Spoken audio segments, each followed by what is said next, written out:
Welcome to Short Stories with Lola, where every story reminds us of life's little treasures. Happy New Year, everyone.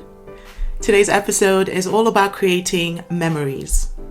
Our writer takes us on a journey through an unforgettable night that didn't go as planned. Yet, in its imperfection, turned into one of the most meaningful moments of her life. It's a heartwarming reminder that sometimes the best memories come from the most unexpected places. Let's dive in. It was Thanksgiving, and this year, most of my extended family traveled out of the country for a long overdue reunion. Unfortunately, I couldn't make the trip, but I didn't want the holiday to pass without celebrating. So I decided to host Thanksgiving dinner at my apartment for the few family members who were still in town. I live in a cozy 1.5 bedroom apartment just outside the city. It's not exactly grand, but it's perfect for me. The living room has a big bay window that lets in the most beautiful light during the day, and I fill the space with eclectic furniture. The half bedroom is my little sanctuary where I write. By day, I work as a project manager for a non-profit. Stressful, but fulfilling. But my heart belongs to storytelling, whether through writing or hosting intimate gatherings where we share laughs, food, and memories. That's why I was so excited about hosting a Thanksgiving family dinner at my apartment. I wanted everything to be perfect.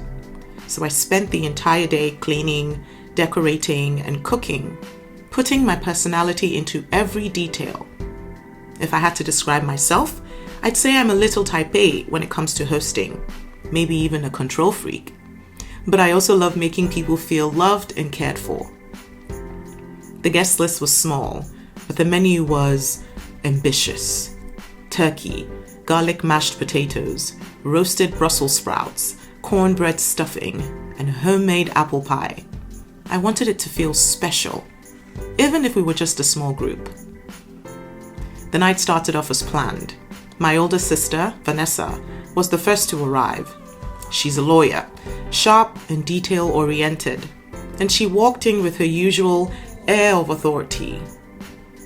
She said, scanning the room. No candles? What if the power goes out? She didn't even say hello first. That's Vanessa. Always prepared, always quick to notice what could go wrong. Vanessa has always been the one with backup plans for her backup plans. Her comment felt like a slap, even though she didn't mean it that way. I smiled, shrugged, and tried not to let it ruin my mood. Next came Uncle Tony, the family comedian. He's the kind of person who can make you laugh even when you're mad at him. Tall and broad-shouldered, he's got a booming laugh that fills the room. "Smells good in here," he shouted as he walked in, dropping a bottle of wine on the counter. Then there was Aunt Diane, who strolled in with her phone practically glued to her face. Diane's a social media manager and always on brand, but she means well. She just can't resist Snapchatting every moment.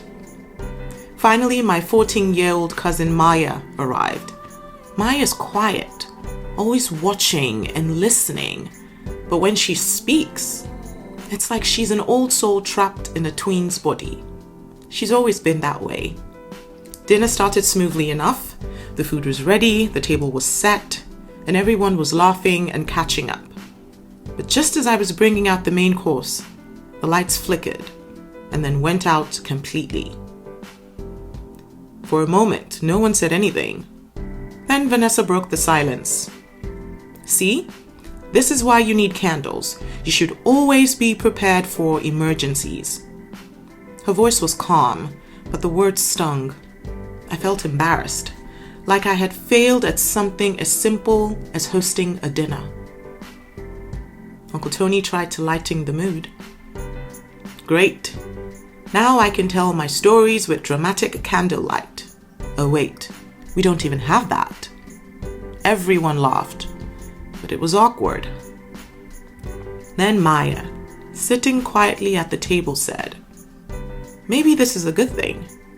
We're always distracted by something. Now we have to actually talk to each other." Her voice was steady, not condescending, just matter of fact. She has a way of cutting through the noise like that. Her words snapped me out of my funk.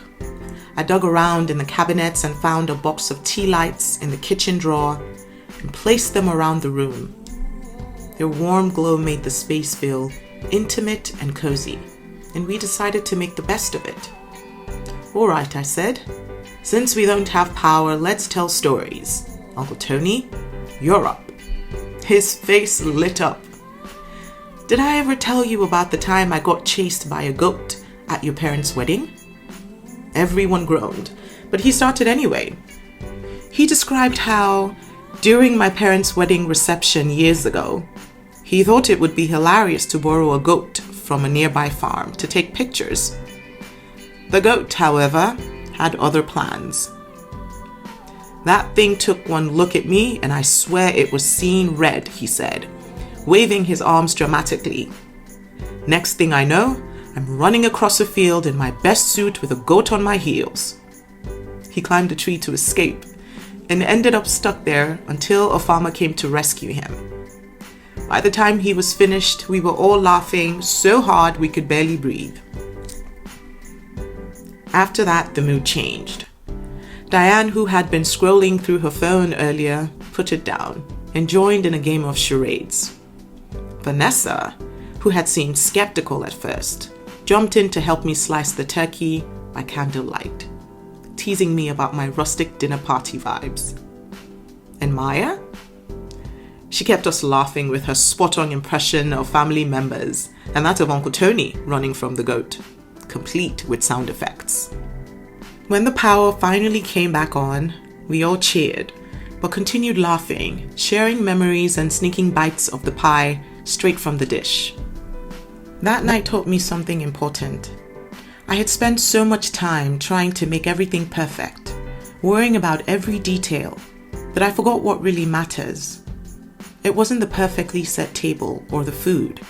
It was the laughter, the connection, and the way we all came together despite the chaos. Now, I'm not saying I'll stop trying to make things nice for my guests.